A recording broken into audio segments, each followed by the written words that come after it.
네, 재현 형제님 간증 중에 레바논에서 기도와 임신, 기도와 잉태 간의 그 상관관계에 대해서 저희가 간증을 들었습니다. 오늘 같이 나눌 이 성경 말씀에도 기도와 잉태, 임신의 그 상관관계들이 보여집니다. 같이 먼저 성경 말씀을 좀 읽고 시작하도록 하겠습니다. 시편 139편 1절에서 4절입니다. 같이 읽겠습니다. 주님께서 나를 샅샅이 살펴보셨으니 나를 환히 알고 계십니다.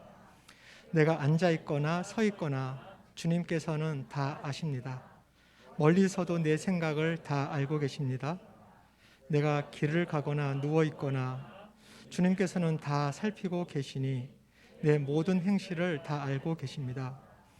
내가 혀를 놀려 아무 말 하지 않아도 주님께서는 내가 하려는 말을 이미 다 알고 계십니다. 잠시 기도하겠습니다. 하나님 아버지, 지금 우리는 하나님을 예배하기 위해 이 자리에 모였습니다. 시편 139편을 읽어보니 주님께서 나를 샅샅이 살펴보시고 환히 알고 계시다고 하십니다. 우리의 생각을, 우리의 행실을, 우리가 하려는 말을 이미 다 알고 계시다고 하십니다. 하나님께서 이미 알고 계시다고 하시니 내 생각, 나의 말은 잠시 내려놓고 지금은 오직 하나님의 말씀을 듣기 원합니다. 저의 귀를 열어주십시오. 우리 마음도 엽니다. 우리 마음에 하나님의 마음을 부어주십시오. 부어지는 하나님의 은혜를 모두 받을 수 있도록 이 시간 이곳에 임재하시고 운행하시는 성령님께 온전히 다 맡기고 말씀을 나누고자 합니다. 이 모든 말씀 예수님 이름으로 기도했습니다. 아멘. 네, 지난번 모세와 바울이 했던 트하난의 기도를 알아봤습니다. 능동과 수동의 의미를 동시에 가지고 있는 히트파일 동사에 대해서도 배웠습니다. 모세는 가나안 땅으로 들어가게 해달라고 기도했습니다. 처음에. 그렇지만 하나님은 모세가 원하는 대로 응답해 주지 않았습니다. 모세의 기도, 하나님의 기도는 트하난 기도로 바뀝니다. 하나님의 뜻에 동의하며 하나님의 뜻이 이루어지도록 구하는 것이 트하난의 기도입니다. 모세가 한 트하난의 기도의 결과 모세는 여호수아와 백성들을 정렬시켜서 광야 시대에서 가나안 시대로 나아갈 수 있게 준비시키게 됩니다. 트하난의 기도는 대전환의 때에 사람들을 준비시키는 하나님의 방법인 것 같습니다. 지금 우리 개인에게 또 우리 교회도 개척과 이전이라는 대전환의 시기를 맞이하고 있습니다. 지난번 말씀드린 대로 오늘은 사무엘의 어머님과 삼손의 부모님을 모셨습니다. 이분들도 사사시대에서 왕정시대로 넘어가는 그 대전환의 시기를 살았던 분들입니다. 이분들을 통해서 하나님께서 무엇을 하셨고 우리에게 무엇을 하라고 하시는지 들어보고자 합니다. 결론부터 말하면 트하난의 기도를 합시다입니다. 마스크 벗어도 되겠죠? 오늘 살펴볼 성경 본문은 많이 깁니다. 사사기 13장 다 읽어볼 거고요. 14장 10절까지 읽을 겁니다.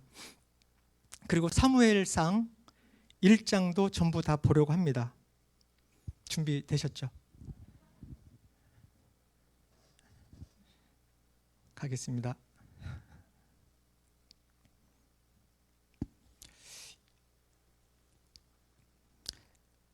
사사기 13장 1절입니다.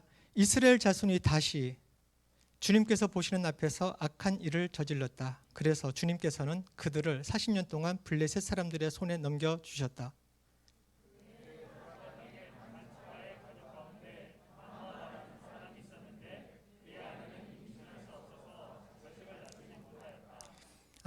이렇게 교독하면은 읽는 데만 시간이 한참 걸릴 것 같아서 제가 출처가면서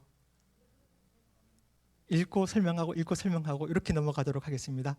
그래서 눈은 화면을 보시기도 하고, 그리고 제가 설명을 드릴 때는 같이 저랑 또 눈 마주치고 이야기 나누고 이렇게 하도록 하겠습니다. 1절에 보니까 다시라고 하죠. 그죠? 다시. 주님께서 보시는 앞에서 악한 일을 저질렀다고 합니다. 그래서 40년 동안 블레셋 사람들의 손에 넘겨주셨다고 합니다. 여기가 사사기 13장이거든요. 사사기 1장부터 12장까지 계속해서 반복이 되는 패턴이 있습니다. 바로 이런 패턴입니다. 사사기에서 계속 반복되는 패턴.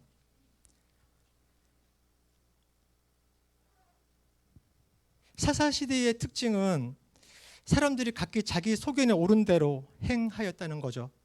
포스트 모더니즘이 판을 치는 지금이랑 별반 다르지 않아 보입니다. 바로 이스라엘 백성이 우상을 숭배하고 죄를 범합니다. 범죄. 그러면 하나님께서는 주변의 적들을 사용해서 이스라엘을 고통에 방치합니다. 고통을 당하게 합니다. 그러면은 이 압제에 시달리던 이스라엘 백성들은 이제 회개를 하게 됩니다. 그리고 하나님께 우리를 구해주세요 하고 간구하게 되죠. 그렇게 하는 탄원이 하나님께 다다르면 하나님께서는 사사를 보내셔서 구원을 해주십니다. 그러면은 다시 이스라엘에는 태평성대가 옵니다. 평화가 지속이 되어지고 10년, 20년 지속이 되다 보면 다시 백성들은 우상 숭배하고 배부르다 이거죠. 어느새 자기도 모르는 사이 우상 숭배와 범죄에 빠져들게 됩니다. 그래서 이렇게 돌아가는 이 패턴을 계속해서 반복하게 됩니다. 이게 사사기에서 발견할 수 있는 패턴이죠. 그렇게 해서 여호수아 이후에 온니엘 사사로부터 시작해서 여기 삼손까지 1370년 BC 1370년부터 1070년까지 근 300년이라는 시간 동안에 300년이라는 시간을 이렇게 반복을 합니다. 온니엘, 드보라, 기드온 들어본 사사들의 이름들이 있죠, 그죠?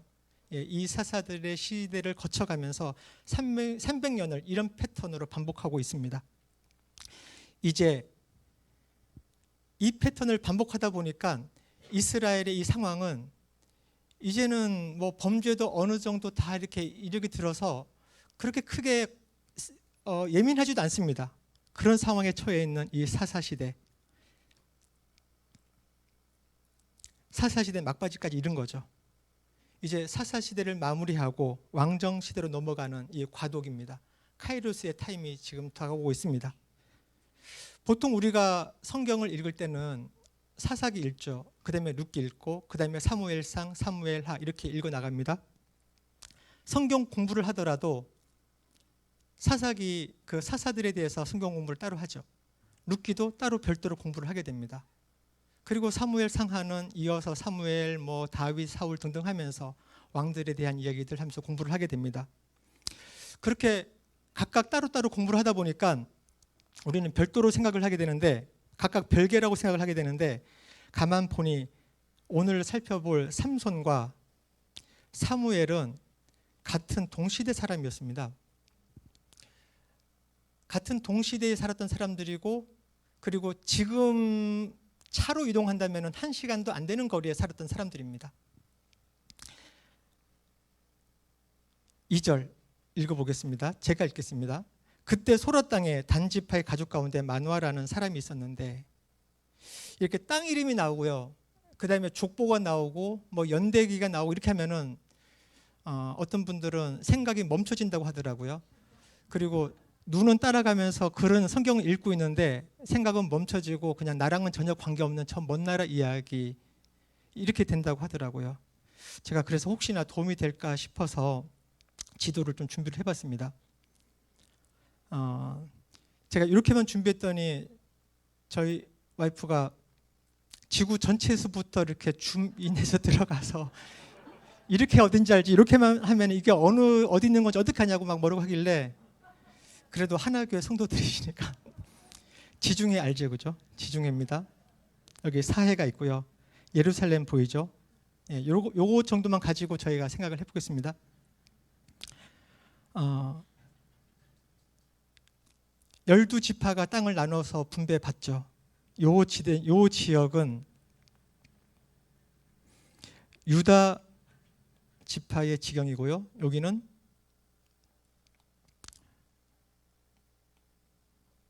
베냐민 지파 땅입니다. 여기가 바로 에브라임. 여기가 바로 단 지파 지경입니다. 지금 오늘 이 삼손과 사무엘이 활동하던 그 시기에는 바로 여기에 보이는 이 블레셋이 엄청나게 강해지기 시작한 때입니다. 그리고 삼손이 자랐던 그 동네는 바로 여기에 보이는 요 소라라는 요 동네인데요. 소라, 요 동네인데 바로 블레셋이랑 면해 있기 때문에 블레셋이 진출을 하려고 할 때마다 계속적으로 압박을 받는 바로 그런 동네였습니다. 예, 시대적인 배경과 그 공간적인 배경들이 어느 정도 감이 잡히셨죠. 그렇게 깔아놓고 시작하도록 하겠습니다.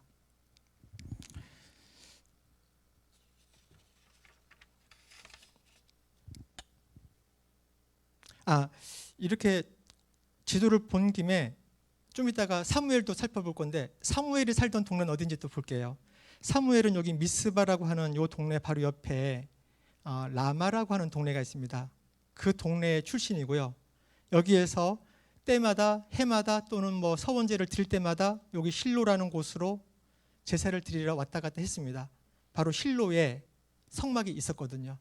엘리 제사장이 있는 성막이 바로 이 실로에 있었습니다. 그래서 이 에브라임 산지의 라마라고 하는 동네에 살던 사무엘 이렇게 됩니다. 이 배경을 가지고 성경을 계속 보도록 하겠습니다.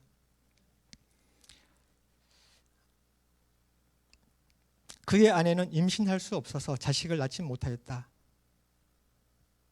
문제가 생겼죠. 3절 주님의 천사가 그 여인에게 나타나 말하였다. 보아라, 네가 지금까지는 임신할 수 없어서 아이를 낳지 못하였으나 이제는 임신하여 아들을 낳게 될 것이다. 그러므로 이제부터 조심하여 포도주나 독한 술을 마시지 말아라. 부정한 것은 어떤 것도 먹어서는 안 된다. 네가 임신하여 아들을 낳을 것인데 그 아이의 머리에 면도칼을 대어서는 안 된다. 그 아이는 모태에서부터 이미 하나님께 바쳐진 나실 사람이기 때문이다. 바로 그가 블레셋 사람의 손에서 이스라엘을 구하는 일을 시작할 것이다. 아까 40년간 블레셋의 통치하에 두었다고 했잖아요. 이제 하나님께서는 이스라엘의 이 구원해 주세요 하는 이 음성을, 이 기도를, 이 탄원을 듣고 일하시기 시작하신 겁니다. 사사를 준비하고 있는 거죠. 블레셋의 사람에서 이스라엘을 구하는 일, 그 일 할 사람을 준비하고 계신 겁니다. 근데 주님의 천사가 여인에게 나타났습니다. 마노아의 와이프입니다. 마노아 부인입니다. 마노아 집사님에게 나타날 만도 한데 왜 부인에게 나타났을까요? 그때나 지금이나 별반 다르지 않은 것 같습니다. 보통 우리 자매님들이 믿음이 좀 더 좋은 경향이 있죠. 여기도 그런 거 아닌가 하고 그냥 혼자만 상상을 해봅니다. 근데 수태고지라고 하는 거잖아요, 그죠? 천사가 나타나서 너가 아들을 낳을 것이다 이렇게 알려주는 걸 수태고지라고 이렇게 표현을 하는데 성경에 보면 또 인류 역사상 수태고지의 케이스가 몇 개가 있습니다. 침례 요한이 태어날 때도 그랬고요. 예수님이 태어날 때도 수태고지 천사가 와서 알려주죠. 침례 요한이 태어날 때는 그 자매님에게 아내에게 알려준 게 아니라 남편인 사가랴 제사장에게 알려주거든요. 예. 근데 지금 이 마노아에게는 아내에게 천사가 와서 알려주고 있습니다. 그러자 여인은 곧바로 남편에게 가서 말하였습니다. 남편이랑 공유해야죠. 하나님의 사람이 나에게 오셨는데 그분의 모습이 하나님의 천사의 모습과 같아서 너무나 두려웠습니다. 정신이 없었겠죠, 그죠? 진짜 두려웠을 겁니다. 그래서 나는 그분이 어디서 오셨는지 감히 묻지도 못했고 그분도 나에게 자기 이름을 알려주지 않았습니다. 그런데 그분이 내게 말하기를 내가 임신하여 아들을 낳을 것이니 이제부터 포도주와 독한 술을 마시지 말고 부정한 것은 어떤 것도 먹어서는 안 된다고 말했습니다. 그 아이는 모태에서부터 죽는 날까지 하나님께 바쳐진 나실 사람으로 살아야 하기 때문이라고 했습니다. 이 말을 듣고 이제 마노아가 주님께 기도드립니다. 주님, 우리에게 보내셨던 하나님의 사람을 우리에게 다시 오게 하셔서 태어날 아이에게 어떻게 해야 할지 우리에게 가르치게 하여 주십시오. 이렇게 기도를 합니다.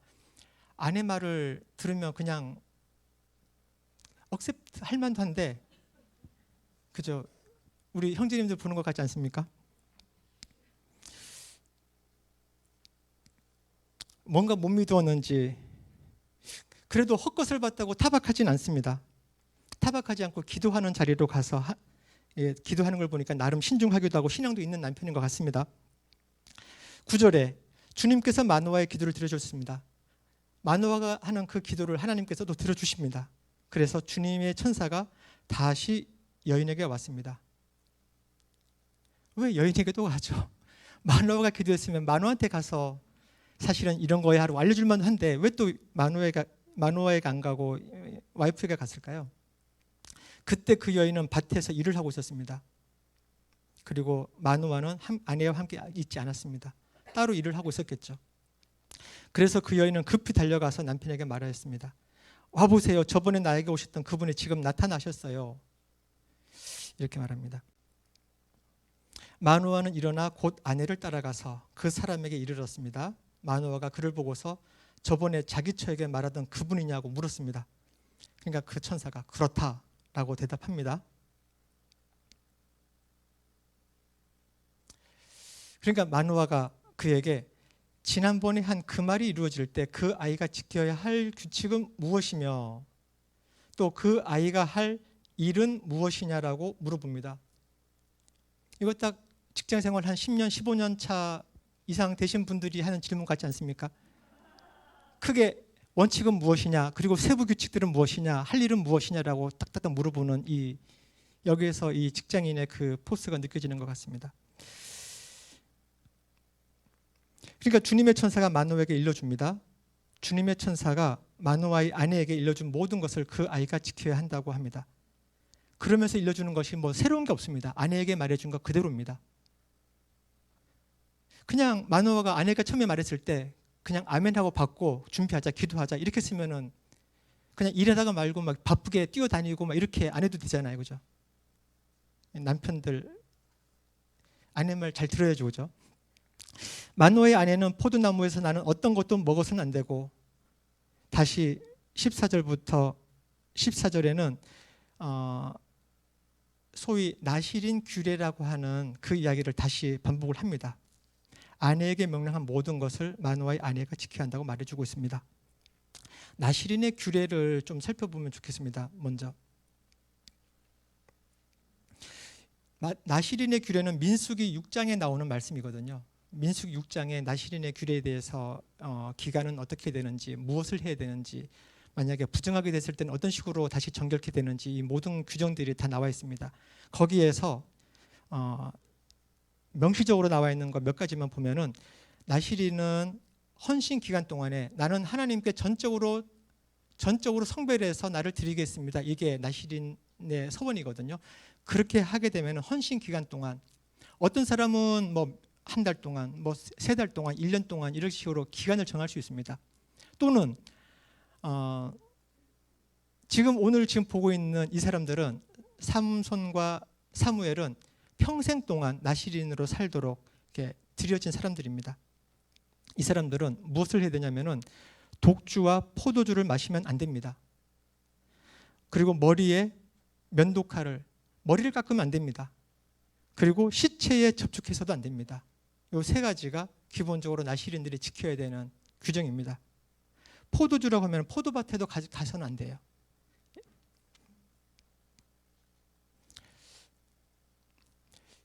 그 이야기를 다시 반복해주고 그러자 마노아가 주님의 천사에게 새끼 염소를 한 마리 잡아 대접할 터이니 잠시 기다려달라고 부탁합니다. 새끼 염소 한 마리 잡아서 대접하겠다. 아마 마노아는 이것을 나름 번제라고 생각을 했나 봐요. 번제는 하나님께 드리는 거거든요. 근데 지금 손님 대접하는데 새끼 염소 한 마리 잡아서 구워서 이렇게 드리겠다. 잠깐만 기다려 주세요. 이렇게 말을 하는 거예요. 그 말을 듣고 주님의 천사는 이렇게 대답을 합니다. 기다리라고 하면 기다릴 수는 있으나 음식은 먹지 않을 거예요. 그리고는 이제 한마디 가르쳐 주는 거죠. 만약에 번제를 준비하는 거라면 그것은 마땅히 주님께 드려야 하는 겁니다. 라고 알려주는 겁니다. 이것을 미루어 볼 때 지금 이 시기가 사사시대의 막바지잖아요. 그러니까 번제가 어떤 건지 그 개념도 기준도 방법도 전부 다 흐지부지 돼버린 건 거예요. 손님 대접하는데 번제랍시고 이렇게 하는 이 상황도 이 사사시대의 그 마지막에 막 흐트러진 이런 상황들을 여기서 볼 수도 있습니다. 이때까지도 마노아는 그가 주님의 천사라는 것을 전혀 알지 못하고 있습니다. 그래서 마노아가 또 주님의 천사에게 이름만이라도 알려주면 말한 바가 이루어질 때 그 영광을 돌리고 싶다고 말합니다. 이름만이라도 알려달라고 합니다.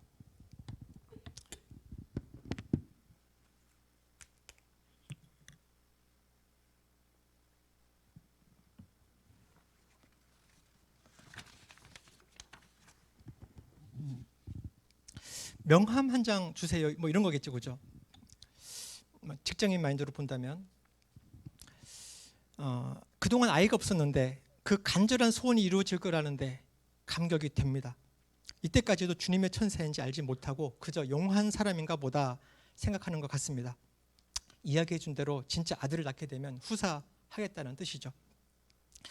주님의 천사는 어찌하여 그렇게 자기의 이름을 묻느냐라고 나무랍니다. 그러면서 자기의 이름은 비밀이라고 합니다. 이거 세번역 버전이거든요. 그러니까 내 이름을 왜 묻냐 하면서 야단치면서 내 이름은 비밀이야. 안 가르쳐 주는 것 같은 이런 뉘앙스가 느껴지기도 하는데 이건 세번역이라서 그래요. 이것을 개역개정으로 보면은요, 이 비밀이 기묘자라고 합니다. 기묘자.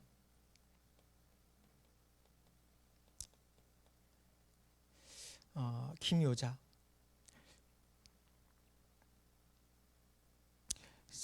이사야 9장 6절에는 기묘자에 대해서 이렇게 나옵니다. 기묘자라는 단어가 쓰인 구절입니다. 세번역으로 보면 한 아기가 우리를 위해 태어났다. 우리가 한 아들을 모셨다. 그는 우리의 통치자가 될 것이다. 그의 이름은 놀라우신 조언자, 원더풀 카운셀러죠, 그죠? 놀라우신 조언자, 전능하신 하나님, 영존하시는 아버지, 평화의 왕이라고 불릴 것이다. 세번역으로 보면 여기서 기묘자라고 나오지 않습니다. 근데 역시 개역 개정으로 보니까요, 그의 이름은 기묘자라 모사라 이렇게 나옵니다. 기묘자라 모사라, 원더풀 카운셀러 이렇게 나옵니다. 전능하신 하나님이라, 영존하시는 아버지라, 평강의 왕이라 할 것이라. 이게 이사야 9장 6절에 나오는 말씀입니다. 기묘자, 히브리어로는 펠레라고 하는데 경이로운 일, 불가사의한 것을 뜻합니다. 인간으로선 도저히 생각할 수 없는 초월적이고 기이한 일을 행하시는 그런 하나님의 속성을 나타내는 칭호입니다. 기묘자. 그래서 혹자는 이 기묘자라고 하는 걸 보면서 예수님을 기묘자라 모사라 이렇게 표현을 하는 단어거든요.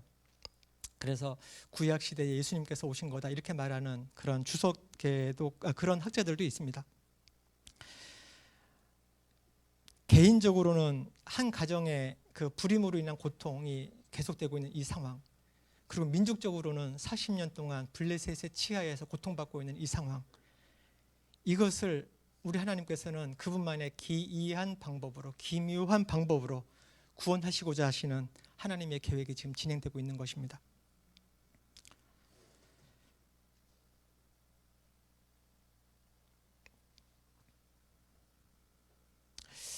19절, 마노아는 새끼 염소 한 마리와 곡식 예물을 가져다가 바위 위에서 주님께 드렸습니다. 주님께서는 마노아와 그의 아내가 보고 있는 데서 신기한 일을 일으키셨습니다. 제단에서 불길이 하늘로 치솟자 주님의 천사가 제단의 불길을 타고 하늘로 올라갔습니다. 마노아와 그의 아내는 이것을 보고 얼굴을 땅에 대고 엎드렸습니다. 엄청난 일이 지금 발생한 겁니다. 아주 기이한 일이 발생한 겁니다. 주님의 천사가 마노아와 그의 아내에게 다시 나타나지 않자 그제야 마노아는 비로소 그가 주님의 천사인 줄 알았습니다. 이때 이제 알게 되는 거죠. 그리고는 우리 마노아는 아내에게 이렇게 말합니다. 우리가 하나님을 보았으니 우리는 틀림없이 죽을 것이요. 틀림없이 죽을 것이요 라고 말하죠. 성경적으로 맞습니다. 하나님 얼굴을 보면은 죽습니다. 맞는 것 같아요. 그런데 그럴까요?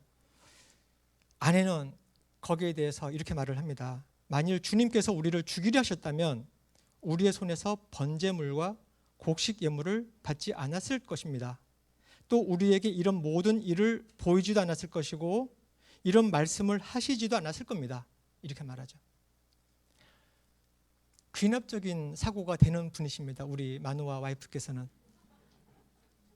죽지 않을 이유들을 그죠? 1, 2, 3, 4 이렇게 하면서 딱딱딱딱 가지고 옵니다. 그거 가지고 딱 보여주면서 그렇기 때문에 우리는 죽지 않을 것입니다 라고 알려주는 거죠. 이런 아내의 말을 우리는 잘 들어야 됩니다. 그리고 그 여인이 그 천사가 말해준 대로 아들을 낳습니다. 이름을 삼손이라고 합니다. 삼손의 뜻은 작은 태양 이런 뜻이 있습니다. 태양의 사람 이런 뜻입니다. 마노아는 천사로부터 수태고지 받았잖아요. 하나님이 애초에 이 아이를 평생 나시린으로 선택했음을 알게 되었습니다. 저희는 보통 태몽을 꾸기는 하죠. 뭐 토끼가 예쁜 옷을 입고 나타났다는 꿈을 꾸고 뭐 얼마 후에 임신을 한다든지 뭐 이런 일은 있습니다. 그렇지만 천사로부터 수태고지를 받는 일은 극히 드뭅니다. 보통 사람들이 받는 건 아니죠. 근데 삼손은 이 수태고지를 받은 사람입니다. 받고 태어난 사람입니다. 블레셋 사람의 손에서 이스라엘을 구원할 자라는 천사의 말도 있었기 때문에 부모님이나 마을 사람들, 이스라엘의 백성들은 삼손이 어릴 적부터 삼손에 대한 기대가 엄청 컸을 것입니다. 하나님이 하실 일들에 대한 희망이 있었을 것입니다. 자기들이 받고 있는 그 블레셋에 대한 그 압박의 정도에 비례해서 그 희망도 커져갔을 것입니다. 그래서 마노아 부부는 삼손을 나시린으로서 잘 양육을 했을 것입니다. 가려야 될 것은 가렸을 것이고요. 해야 되는 것은 꼭 했을 것이고 애지중지 양육했을 것입니다. 감사하게도 삼손은 주님이 내려주시는 복을 받으면서 잘 자랐습니다. 그죠? 주님께서 내려주시는 복을 받으면서 잘 자랐다고 하죠. 그리고 주님의 영이 이제 삼손을 사로잡기 시작합니다. 근데 주님의 영이 사로잡았는데 그런데 주님의 영까지 사로잡힌 이 삼손이 이 녀석이 이제 어른이 되고 힘이 세지더니 하는 짓이 정말 말도 나오지 않습니다. 저희들도 우리 아이들 키워보면 어릴 때는 정말 애지중지 잘 키우잖아요. 우리가 할 수 있는 것 못하는 것 전부 다 하잖아요. 근데 이 녀석들이 사춘기 지나가고 이제 20살 되고 21살 되고 이제 다 컸다 이거죠. 삼손만큼은 아닌데 그죠? 그의 버금 갈 만큼 우리 자녀들도 그럴 때가 있습니다. 하는 짓이 정말 말도 나오지 않습니다.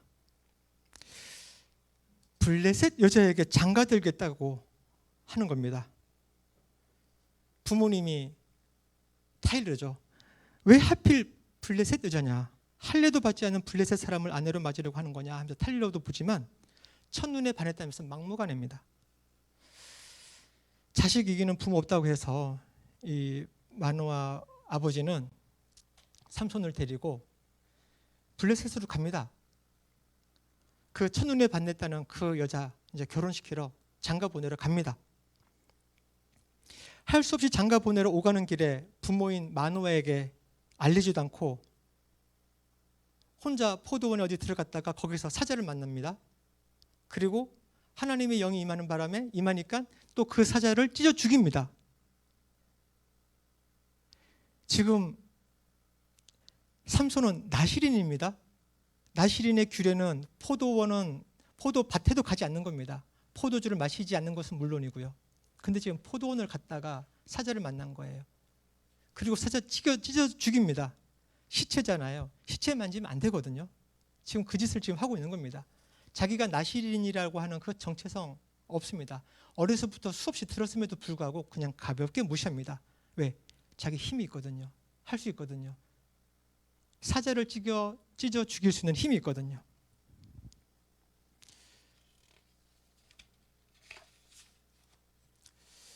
그렇게 우겨서 한 결혼 실패로 돌아갑니다. 성인이 된 삼손, 마노아 부부는 어떻게 해볼 도리가 없습니다. 부모로서 도무지 이해가 안 됩니다. 아쉽고 쏙 터지고 이놈이 어리면 매라도 들어볼 텐데 이젠 굵은 몽둥이를 가지고 와가지고 두들겨 패더라도 그 몽둥이가 부러질 판입니다. 어디 내놓고 이야기도 못합니다. 마을 사람들이 마노아 부부 보고 자식 교육 잘못했다고 여기저기서 수군대는 소리가 들리기도 합니다. 마노아 부부를 가만히 이렇게 살펴보고 있으면 정도의 차이는 있는데요. 저도 동병상련의 아픔이 느껴져요. 그럴 때 많았거든요. 하나교회 집사잖아요. 집사였잖아요. 선두점스쿨의 교장이었잖아요. 어디 가서 말도 못해요. 이놈들이, 이 녀석이. 마노아 부부 마음이 어땠을까? 시커멓게 속이 타버립니다.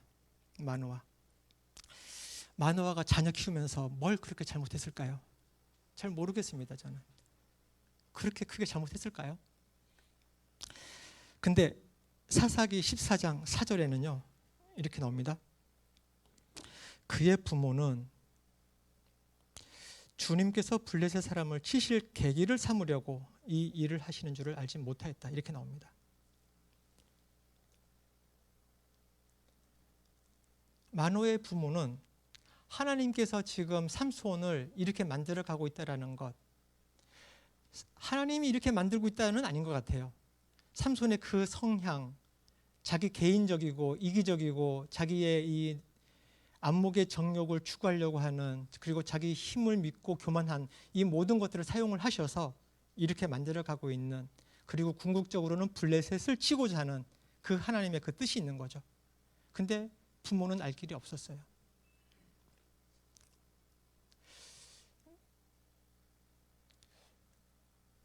저도 다 모르겠어요. 우리 아이들이 어떻게 될지.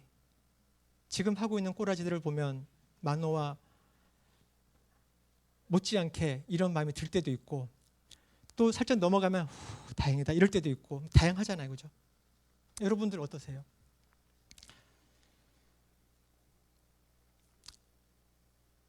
마노아도 하나님이 하고 계신 줄 모르는데 마을 사람들이 알 리 없겠죠. 마노아의 부부 속은 그렇게 시커먼 숫덩이가 되었을 것입니다. 이건 제 상상인데요. 이 삼손의 이야기가 끝날 때 다곤 신전을 무너뜨리고 삼손은 같이 죽죠. 그때 그 삼손의 시체를 형제들과 친족들이 가지고 돌아가서 마노아의 무덤에 장사 지냈다라는 기록이 나옵니다. 마노아의 무덤이라는 요 단어를 보면서 그냥 혼자 상상해 봅니다. 보통 일반적으로 아버지가 자식보다 먼저 죽기는 하죠.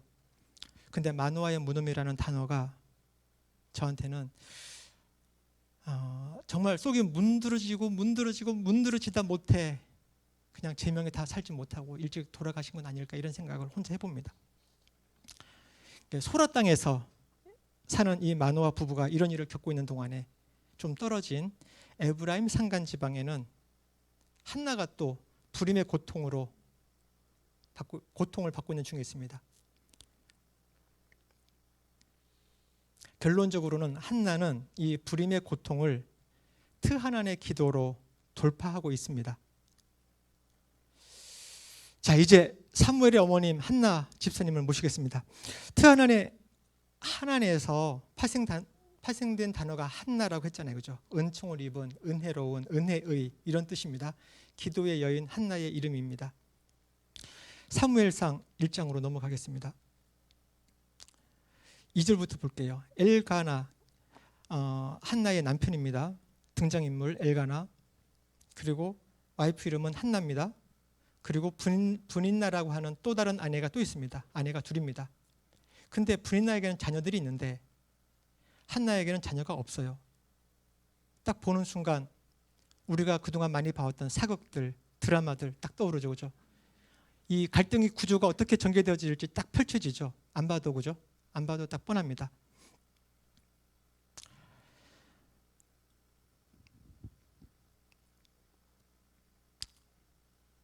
근데 5절을 보니까요.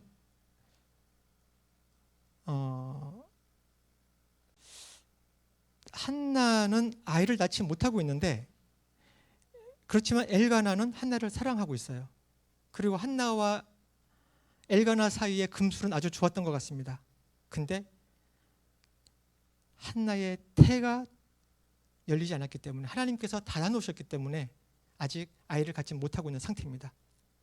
예, 갈등이 증폭이 되고 있습니다. 그의 적수인 분인나는 한나를 괴롭히고 업신여겼습니다. 아이 없다 이거죠.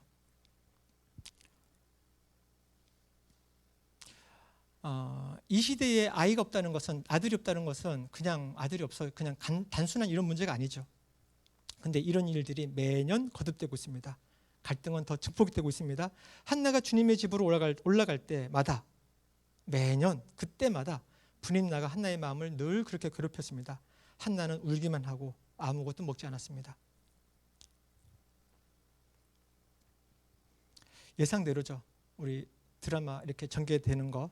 분인나는 한나를 괴롭히고 업신여기고 갈등은 더 심해지고 한나의 고통과 슬픔도 더 깊어지고 있고, 그리고 남편 등장. 한나를 위로합니다. 여보, 왜 울기만 하오? 왜 먹지 않으려 하오? 왜 늘 그렇게 슬퍼만 하는 거요? 당신이 10 아들을 두었다고 해도 내가 당신이 하는 것만큼 하겠어? 라고 위로해보지만 이게 위로가 되진 않죠. 본질적으로, 근본적으로 위로가 되지 않습니다. 아들이 있어야 되죠. 남편 말고 아들. 10절, 한나는 괴로운 마음으로 주님께 나아가 흐느껴 울면서 기도했습니다. 여기서부터 TV 드라마의 그 뻔한 스토리와 다르게 전개되기 시작합니다. 한나는 괴로움과 슬픔을 자기 대적인 분인나에게 쏟아 부을 수도 있고요. 아니면은 남편을 들들들 볶을 수도 있거든요. 그렇지만 한나는 그렇게 하지 않습니다. 성막으로 나아갔습니다. 그리고 주님께 자기의 이 원통함과 그죠, 이 슬픔과 이 괴로움을 가지고 나와서 하나님 앞에서 기도로 쏟아내기 시작합니다. 우리가 봤던 그 드라마와 다르게 전개되기 시작합니다. 기도의 여인입니다. 그래서 근데 기도의 여인이라고 명예롭게 수식어가 붙지만 만일 아들이 하나라도 있었다면 그 기도의 자리로 한나가 갔을까요? 적수라고 표현된 분인나가 없었으면, 아니면 분인나가 있는데 분인나가 아주 착해요. 그래서 한나를 괴롭히지도 않고, 그리고 한나를 충분히 이해도 해주고 업신여기지도 않고요. 당연히. 그러면 한나가 기도의 자리로 갔을까요? 분인나의 그 자녀들을 그래, 얘가 내 아들이다 이러면서 그냥 행복하게 그냥 인정하면서 살았겠죠. 근데 분인나는 적수였죠. 그죠? 괴롭혔죠. 가시였죠. 지난번에 말씀드렸던 것처럼 한나의 가시입니다. 한나의 가시가 보이죠. 여러 해에 걸친 분인나라고 하는 적수의 집요한 괴롭힘과 업신여김, 이 가시로 인해서 한나는 그렇게 절박하다 못해 처절하게, 엘리 제사장이 볼 때는 마치 술 취한 사람이 성막에 와가지고 중얼중얼 거리고 하는 술주정하는 것처럼 보일 정도로 그렇게 기도를 하고 있습니다. 11절, 한나는 서원하여 아뢰었다. 네, 여기서 어느 순간 한나의 기도는 하나님의 기도에서 트하나님의 기도로 상승하게 됩니다. 지금 이 본문에서는 이 하나니 아니라 팔랄이라는 단어를 쓰거든요. 하나는 긍휼을 구하는 기도라면 팔랄은 탄원하는 기도, 이런 뜻이, 이런 의미가 있는 건데, 이것도 역시 그 히트파일 동사 말씀드린 거 있죠. 예.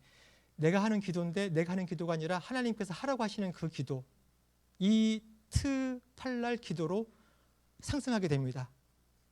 그리고는 기도를 이렇게 하죠. 만군의 주님, 주님께서 주님의 종의 이 비천한 모습을 참으로 불쌍히 보시고 저를 기억하셔서 주님의 종을 잊지 않으시고 이 종에게 아들을 하나 허락하여 주시면 저는 그 아이의 한평생을 주님께 바치고 삭도를 그의 머리에 대지 않도록 하겠습니다. 아들 주시면 이 아들 나시린으로 다시 하나님께 바치겠습니다. 이 말입니다. 그죠? 이게 하나님이 원하시는 기도였어요. 그래서 한나의 기도가 바뀌었습니다. 트팔랄의 기도로, 트하난의 기도로 바뀌었습니다.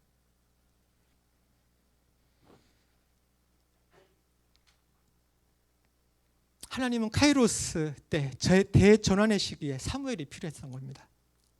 한나가 여러 해에 걸쳐 기도하면서 드디어 트하난의 기도로 상승하게 되자 하나님도 드디어 한나의 태를 여셨습니다.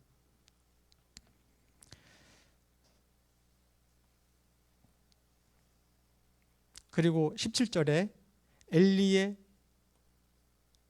엘리의 축복을 받습니다. 그대가 간구한 것을 하나님께서 이루어 주실 것이요 라고 합니다.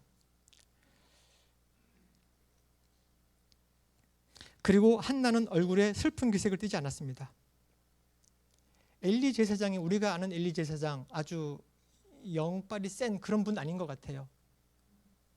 그럼에도 불구하고요, 엘리 제사장이 이렇게 간구한 것을 이루어 주실 것이요 말할 때 한나는 그 엘리 제사장의 그 말을 믿음으로 취합니다.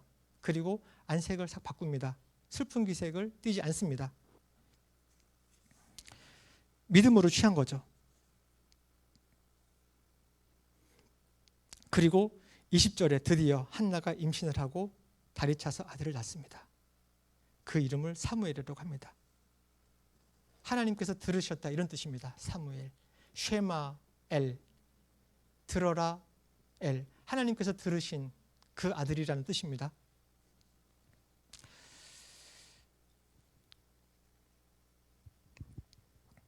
그리고 2장 21절로 가보면요, 그리고 한나는 본인이 서원한 대로 사무엘이 젖을 떼자 사무엘을 데리고 다시 이 성막으로 와서 성막에 둡니다. 그리고 돌아가죠. 하나님께서는 축복을 해주십니다. 사무엘을 받고 3남 2녀를 더 주십니다. 하나님께 드릴 때 더 풍성히 채워주시는 것을 경험한 거죠. 사무엘은 말씀이 희귀하던 시절에 하나님의 대언자고 선견자이며 파수꾼으로 부르심을 받아서 그 역할들을 충성스럽게 감당했습니다. 선지자 학교를 개설해서 수많은 인재들을 양성했고요. 그리고 사울과 다윗에게 기름을 부어서 왕으로 세웠습니다. 사사시대에서 왕정시대로 이 대격변기를 이끌었던 사무엘입니다.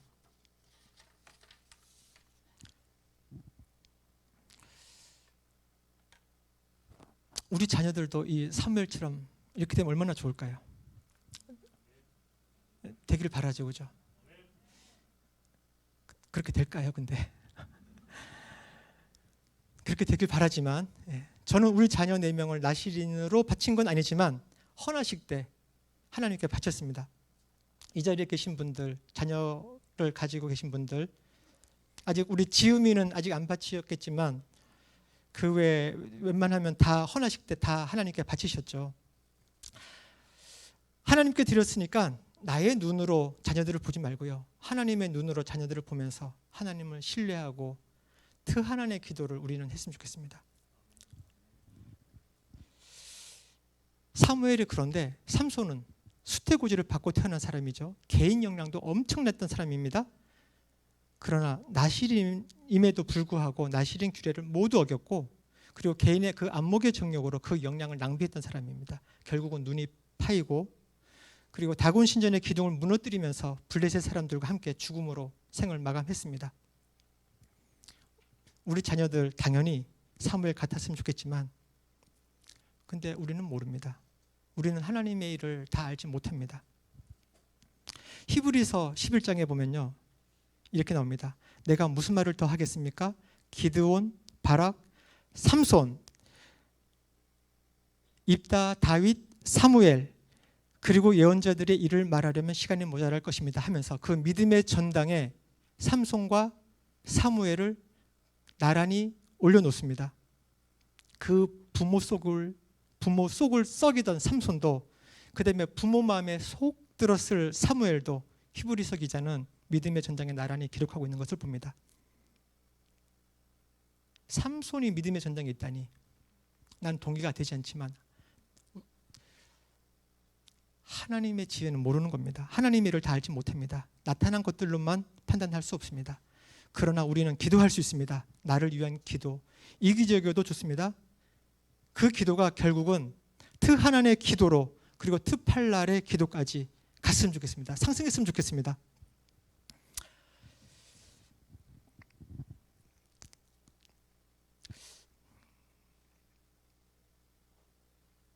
트팔랄의 기도, 트하난의 기도. 지금 수능도 앞두고 있고요. 각 개인별로 여러 가지 다양한 방향성들을 두고서 고민하고 판단을 내려야 되는 그런 때입니다. 교회적으로도 이전과 개척을 앞두고 이것이 어떻게 전개되어질지 하나님께 구해야 되는 그런 대전환의 시기이기도 합니다. 근데 내 생각이 있어서, 내 의견이 있어서, 내가 원하는, 내가 바라는 그 기도가 있어서 그것을 해달라고 하나님께 기도를 하는 경우들도 있습니다. 근데 시편 106편 15절에는 이렇게 말합니다. 주님께서는 그들이 요구한 것을 주셨지만 그 영혼을 파리하게 하셨습니다. 내가 원하는 응답이 나에게 유익하다는 보장이 없습니다. 우리는 모르는 거예요. 한나가 자기가 원하는 대로 처음에 기도했을 때요, 바로 응답을 받아서 아들을 낳았으면 그냥 기껏 잘해봤자 분인 나이에 코 납작하게 해주고 그리고 기피하고 행복하게 잘 살았더라 정도의 인생을 살지 않았을까요? 근데 사실 그것도 장담할 수 없고요. 그죠? 우리는 하나님의 뜻을 다 알지 못합니다. 마노아 그 속을 썩이면서 일찍 죽었지만 그 삼손이 블레셋을 그렇게 쳐부수었고 그리고 믿음의 전당까지 올라갈 것이라는 거 그때는 다 몰랐을 겁니다. 그러므로 우리는 트하난의 기도를 해야 된다고 생각합니다. 기도는 내 소망을 하나님의 뜻에 맞추는 과정이거든요. 하나님은 수가 많습니다. 시편 139편 17절 18절 말씀. 하나님이여 주의 생각이 어찌 그리 보배로우신지요, 그 수가 어찌 그리 많은지요. 내가 세려고 할지라도 그 수가 모래보다 더 많도소이다. 내가 뛸 때에도 여전히 주와 함께 있나이다. 네, 내가 생각해서 가장 좋은 수 1개, 2개, 3개, 1, 2, 3 그것보다도 우리 하나님의 수는 더 많습니다. 이게 안 됐다고 해서 그러면 차선이 안 됐다고 해서 내가 하는 모든 것마다 전부 다 막혔다, 그렇다고 해서 우리가 좌절하고 있을 게 아니라는 겁니다. 하나님은 수가 많거든요. 하나님 앞에 나와서 한나처럼 하나님 앞에 나와서 부르짖는 겁니다. 탄원하는 겁니다. 트하난의 기도로 우리의 기도가 상승할 때까지 가는 겁니다. 하나님은 나에게, 우리에게, 우리 교회에 하나님의 그 수많은 수들 중에 가장 보배로운 그 수를 펼치실 것입니다. 그것을 우리는 바라보고 그렇게 보배로운 수를 가지고 있는 그 하나님을 신뢰하고, 그죠? 그렇게 기도의 자리로 나갔으면 좋겠습니다.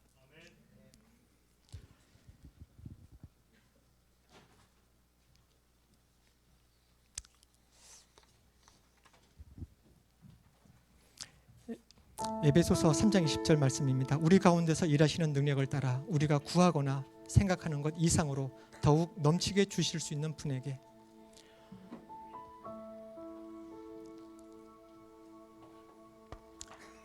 우리가 기도 제목이 있습니다.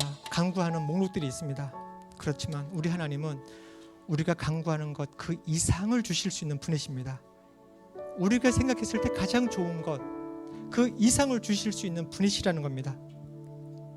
주시되 넘치게 주시는 분이십니다. 사무엘 아들 하나 달라고 했는데 사무엘 말고도 3남 2녀를 더 주시는 분이십니다. 혹시 우리 아들이, 우리 딸이 삼손 같을까요? 모르는 겁니다. 하나님께서 하신 일들은 우리가 다 알지 못합니다. 우리에게 더욱 넘치게 주실 수 있는 분, 풍성하게 주실 수 있는 분, 그리고 그 생각들이 하나같이 다 보배로우신 분, 그분이 우리 아버지신데, 우리 하나님이신데 뭐가 걱정이겠습니까? 그분을 신뢰하고 그분께 기도의 자리로 나왔으면 좋겠습니다. 그리고 우리의 기도는 결국은 하나님의 기도로 상승하게 될 것입니다. 같이 기도하겠습니다.